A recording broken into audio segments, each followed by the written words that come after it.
이제 우리 주님의 은총과 평화가 우리 모두 함께하기를 바랍니다. 아멘. 한 박자. 어느 한 교회의 광고 내용인데 되게 웃겨서 제가 소개해드리도록 하겠습니다.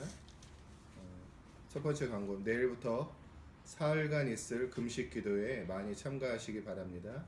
참가비는 5만 원이고 여기에는 숙박비와 식비가 포함되어 있습니다. 금일 담임 목사님의 고별 설교가 있은 후 성가대의 특별 찬양이 있겠습니다. 찬양 공명은 기뻐 뛰며 노래하라입니다. 다음 주에 있을 예정이던 평화와 화합을 위한 기도회는 회원들의 의견 충돌로 인해 취소되었습니다. 오늘 아침 갑자기 박 집사님의 소천 소식을 들었습니다.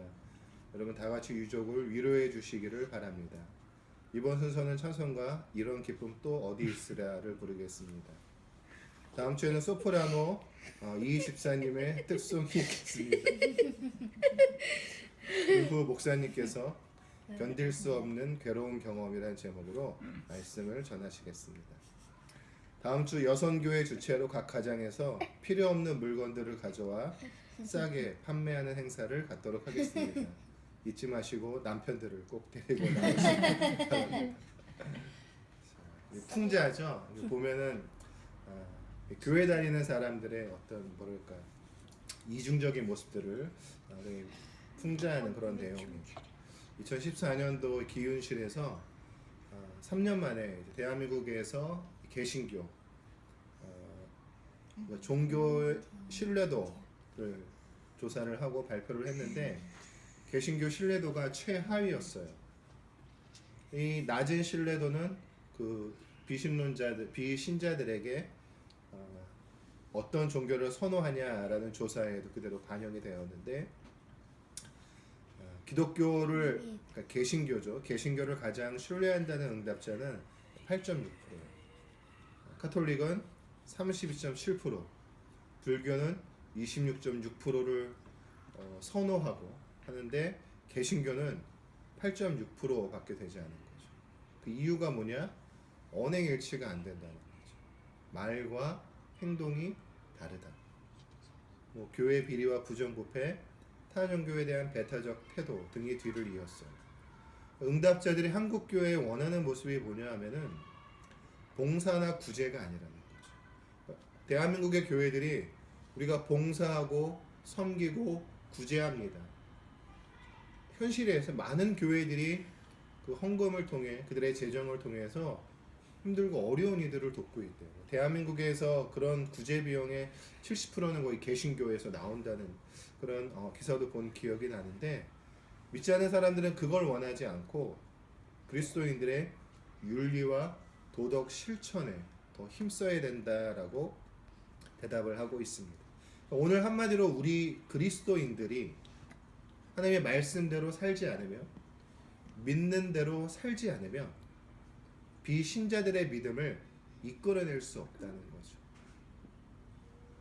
오래된 일이지만 그러니까 비신자들이 하나님 교회로 나오는 경우가 정말 드물어졌다라는 거죠. 기존에 교회에서 부교육자 사역을 하면서 새가족부도 담당해 받고 전도팀도 운영해 받고 했지만 1년에 교회에 등록하는 이들 가운데 비신자는 극히 드물어요.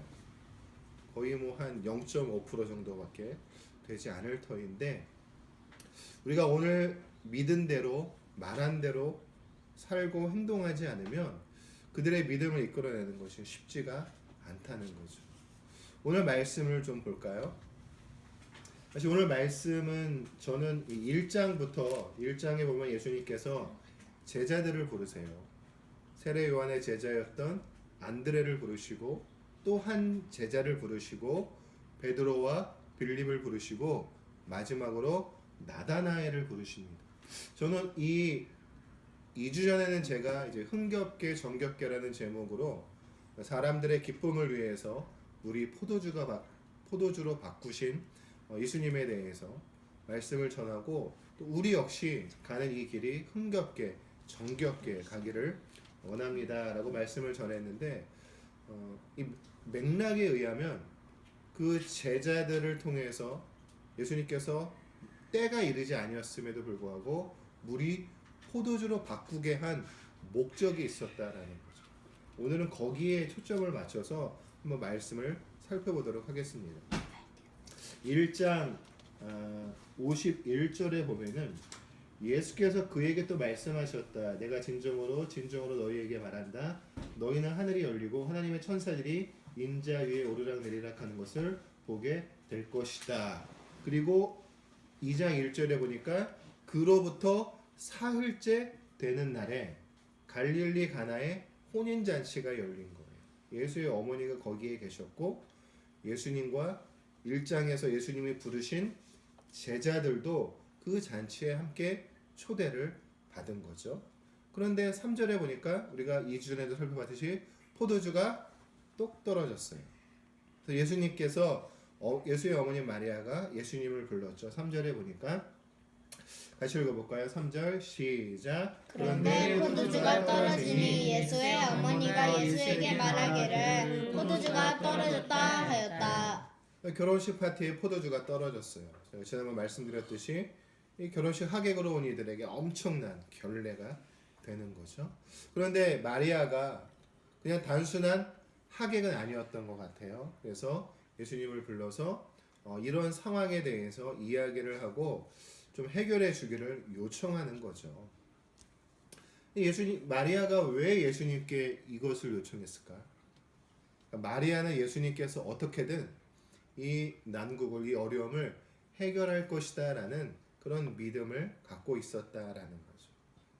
4절에 보니까 예수님께서 어머니에게 말씀하시는 거죠. 어머님, 그것이 나와 어머니에게 무슨 상관이 있습니까? 아직 내 때가 오지 않았습니다. 라고 이야기를 하는 거죠. 그러니까 아직 내 때가 이르지 아니했다라고 말씀하고 있는 거예요. 여기서 말하는 때는 어떤 때를 말할까요? 공생애를 말함일까요? 아니죠. 이미 공생애는 시작이 되었죠. 세례 요한에게 세례를 받은 시점으로부터 우리가 예수님의 공생애가 시작이 되었다라고 보고 있는데, 그렇다면 어떤 때를 말하느냐? 기적의 때, 기적을 아니면 표징의 때. 우리가 지난번에 기적과 표징에 대해서 말씀을 제가 드렸던 기억이 나는데요. 기적은 미라클이죠. 하나님의 초자연적인 개입, 하나님의 개입으로 일어나는 초자연적인 현상이고, 신약에서 예수님의 표징은 개역개정에는 표적으로 번역이 되는데 새 번역에는 표징이라고 번역이 되어 있어요. 영어로 하면 사인인 거죠. 사인. 예수님이 어떤 분인가를 알려주는 그런 기적을 표징, 사인이라고 하는 겁니다.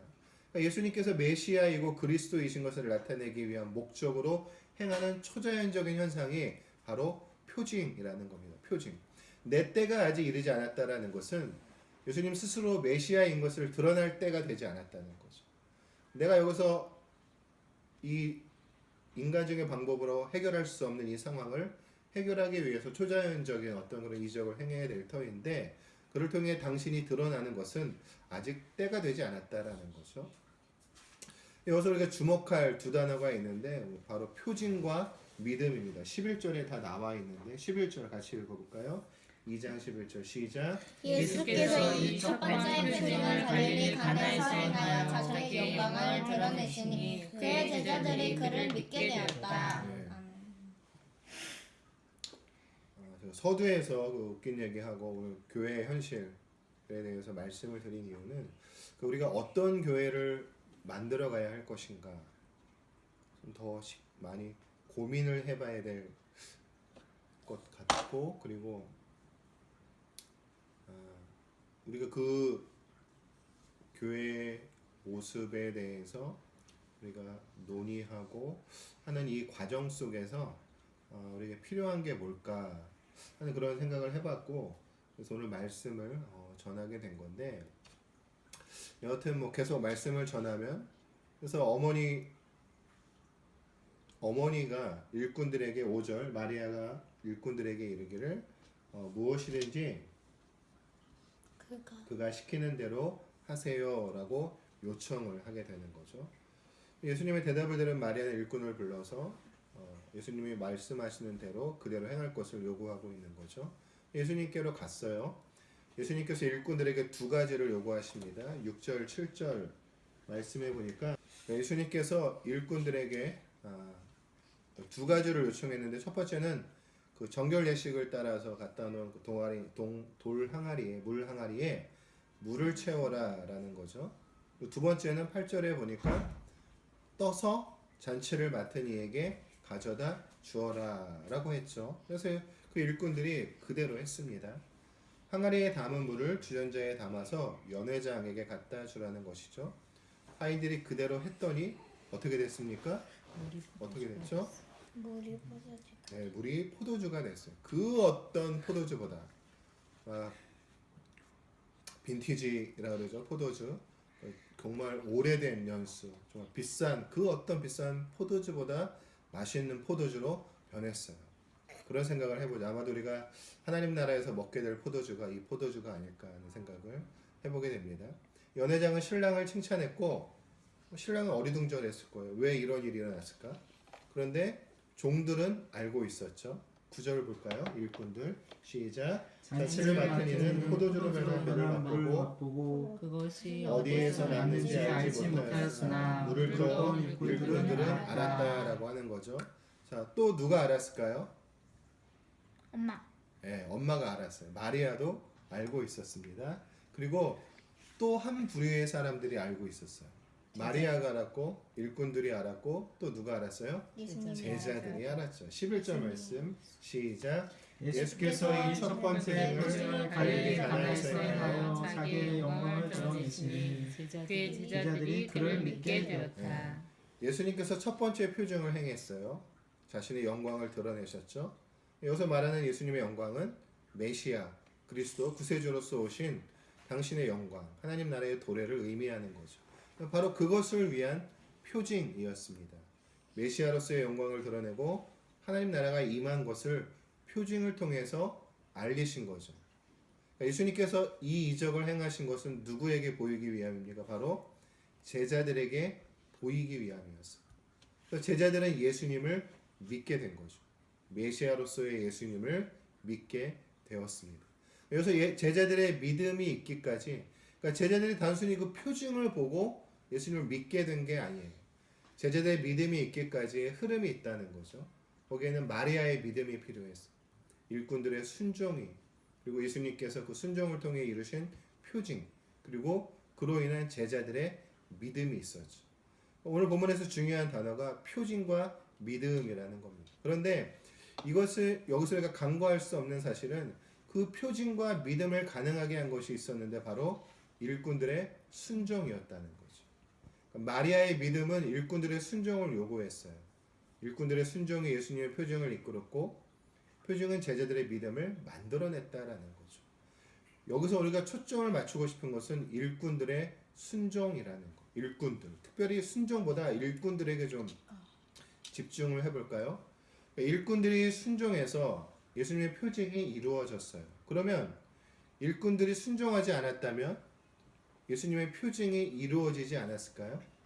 어떻게 생각하세요? 안 이루어졌어. 안 이루어졌어요?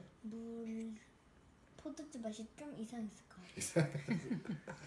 거예요. 일꾼들에게 물 항아리 가져오고 물을 채우고 떠다 줘라 라고 했는데 이 일꾼들이 순종하지 않았다면 어떻게 됐습니까? 그럼 예수님께서 다른 사람을 부르셨죠. 그쵸? 일꾼들이 싫어요 라고 안 할 거예요. 다른 일이 많아요. 음식도 치워야 되고 또 뭐 음식물 쓰레기도 치워야 되고 막 해야 할 일이 너무 많아서 당신네 그 뚱딴지 같은 요구에는 내가 응할 수 없습니다. 우리가 응할 수 없습니다 라고 일꾼들이 말했다면 예수님이 그래? 할 수 없지 하고 예수님이 마리아에게 가서 일꾼들이 말을 안 듣네요. 오늘은 어쩔 수가 없네요 하고 그냥 상황 끝 이렇게 돼버리는 게 아니라 예수님께서는 그럼 다른 사람을 부르셨겠죠. 뭐 제자들을 불렀을 수도 있고 다른 사람을 불러서 그 일을 가능하게 하셨을 겁니다. 그러니까 일꾼들이 순종하지 않았다면 또 다른 누군가를 통해서 그들의 순종을 통해서 이 일이 이루어지게 되어 있다는 거죠. 하나님의 뜻은 이 땅 가운데서 반드시 이루어져요. 우리가 주기도문에서 고백하듯이 아버지의 뜻이 하늘에서 이루어진 것 같이 땅에서도 이루어집니다. 그런데 하나님의 뜻은 늘 인간을 통해서 이루어진다는 거죠. 인간, 사람을 통해서 이루어지는 거예요. 누구를 통해서? 바로 나를 통해서 이루어진다는 거죠. 다른 누가 아니라 나를 통해서 이루어지는 거예요. 오늘 하인들, 일꾼들이 불순종했다면 다른 누군가를 통해서 그 뜻이 이루어지게 되는 거죠. 오늘 우리가 하나님의 뜻에 순종하지 않으면 하나님께서는 나와 우리가 아닌 다른 누군가를 통해서 그 일을 이루신다는 거죠. 이스라엘 사람들이 하나님 앞에 왕에 대해서 왕을 세워주기를 요구하셨어요. 주변 나라들의 그 왕정인 나라들을 보면서 그 왕을 중심으로 똘똘 뭉쳐 강력한 나라를 만드는 모습들을 보면서 이스라엘 백성들이 하나님한테 사무엘에게 요구하는 거죠. 왕을 세워주시기를. 그래서 그들의 요구를 수용하셔서 사울이라는 왕을 세웁니다. 근데 그 사울이 결국 어떻게 됐습니까? 변질되죠. 변질돼서 하나님께서는 다윗이라는 사람을 통해서 하나님의 나라 이스라엘을 이제 이어나가는 거죠. 그러니까 누군가가 불순종하면은 하나님께서는 또 다른 누군가의 순종을 통해서 하나님의 뜻을 이루어가고 있다라는 거죠. 오늘 하나님께서 이 땅에 많은 교회들, 사람들을 부르시고 교회를 세우셨어요. 처음에는 순수했겠죠. 전병욱이니 조용기니 이런 양반들도 처음엔 뜨거웠을지 몰라요. 물론 그들 안에 변하지 않는 인격적인 모습들이 있었겠죠. 그것이 잠재되어 있었을 터이지만 여하튼 그들의 그 불순종으로 인해서 하나님께서 또 다른 교회들을 통해서 하나님의 뜻을 이루어가고 있다라는 거죠. 그러니까 제가 드리고 싶은 말씀은 뭐냐 하면은 분명 하나님의 뜻은 이루어지는 거예요. 그렇다면 다른 누가 아니라 우리를 통해 이루어졌으면 좋겠어요. 저는 하나님께서 이 땅에 건강한 교회들을 세우시기를 원하고 있는데 그렇다면 다른 누가 아니라 우리를 통해서 그 뜻이 이루어졌으면 좋겠다라는 거죠.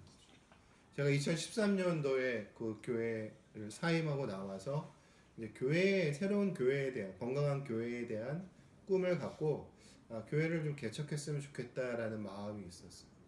근데 그 마음에 생긴 반면에 고민되는 지점이 있었는데 그게 뭐였냐면은 교회가 너무 많은 거 한국에 너무 많은데 굳이 나까지 교회를 또 개척해야 되는가 하는 이런 고민이 저에게 있었고 최근까지도 그런 고민이 있었는데 얼마 전에 이 고민을 제가 해결을 했어요.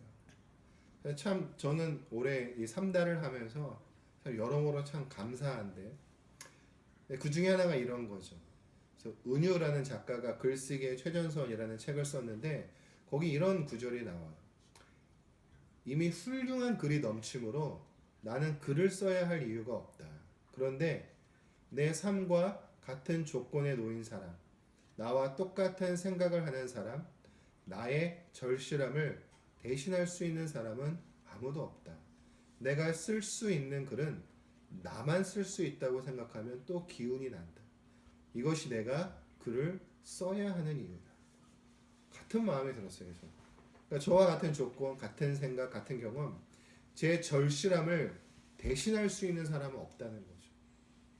그러니까 내가 할 수 있는, 그러니까 다른 말로 말하면 주님께서 제 경험을 통해서 할 수 있는 교회를 꾸려나가자라는 결론을 저는 내리게 되었어요. 오늘 굳이 제가 2주 전 이 말씀을 설교와 같은 본문으로 말씀을 전한 것은 이런 제 생각을 나누고 싶어서였죠. 많은 교회들이 있어요. 허다한 수많은 교회들이 있습니다. 그런데 그 안에서 나고 자란 거기서 목회했던 우리만의 경험이 있어요. 우리만. 나만이 겪은 내가 깨달은 나만이 가지고 있는 교회에 대한 절실함이 있다는 거죠. 나만이 할 수 있는 말, 나만이 순종해서 이루어질 하나님의 뜻이 있다라는 거죠. 그러니까 내가 경험한 그 여정을 통해서 만들어진 나만의 언어로 선포돼야 할 하나님의 나라가 있다라는 거죠. 저는 성서는 그렇게 기록되고 편집되었다라고 믿고 있어요. 하나님께서 개인의 경험과 상황을 통해서 당신의 마음을 전하는 게 성경인 거죠. 오늘 우리가 만들어가는 교회만이 건강하다, 바르다라고 생각해서는 물론 안 됩니다. 다양성은 무척 중요한 거죠. 그러나 그럼에도 하나님께서 나라는 우리라는 이 독특한 면을 통해서 이루실 교회의 모습이 있다는 거죠. 계시록 3장에도 요한이 그 아시아 7교회, 소아시아 7교회에 보낸 그 편지들이 있잖아요. 그 교회의 모습들만 해도 다 개성이 있다는 거죠. 그 지역에서 그들만이 갖추었던 교회의 모습들이 있다는 거죠. 그렇다면 오늘 우리가 갖추어야 될 우리만의 교회의 모습이 또한 있을 겁니다. 요즘 뭐 코드 얘기 많이 하는데 여튼 그 동일한 생각들을 갖고 있는 이들을 우리가 찾고 또 요청하고 그리고 우리가 또 함께 그 교회를 만들어갈 수 있다라는 생각을 해보게 됩니다. 그러니까 저는 어떻게 보면 우리가 교회를 세우고 또 꾸리고 만들어가야 하는 그 당위에 대해서 저는 말씀을 드리고 있는 거죠. 명분에 대해서 하나님께서 그 일꾼들의 그 경험을 통해서 그 표징을 만들어내고 제자들의 믿음을 이끌어냈던 것처럼 오늘 우리만이 가지고 있는 경험 또 우리의 언어, 신앙 언어, 뭐 신학의 언어들, 교회의 언어들 이런 것들을 통해서 이루시고자 하시는 분명한 교회의 모습이 있다고 저는 믿고 오늘 우리가 그 하나님의 마음을 알고 또 믿고 그 교회를 만들어 나가게 되기를 바랍니다. 우리가 안 하면 다른 누군가 하겠죠. 그러니까 이게 어떻게 보면 좋은 거잖아요. 이 좋은 걸 우리가 했으면 좋겠어요. 그러니까 진주를 돼지에게 주지 말고 오늘 우리가 그 모습을 꾸려 나가게 되기를 바랍니다. 포기하지 않고 우리가 정겹게 흥겹게 서로 함께 그 길을 갔으면 좋겠어요. 십자가의 길이 그렇잖아요. 나를 부인하고 자기 십자가를 지고 가는 길이 쉽지가 않죠. 이게 어렵죠. 십자가예요? 어렵지만 우리가 그 길을 갈 수 있는 건 주님이 우리와 동행하시고 더 나아가서 함께 가는 믿음의 동역자들이 있기 때문이라고 저는 생각을 합니다. 우리가 함께 그 길을 기쁨으로 나아가게 되기를 바랍니다. 기도하겠습니다.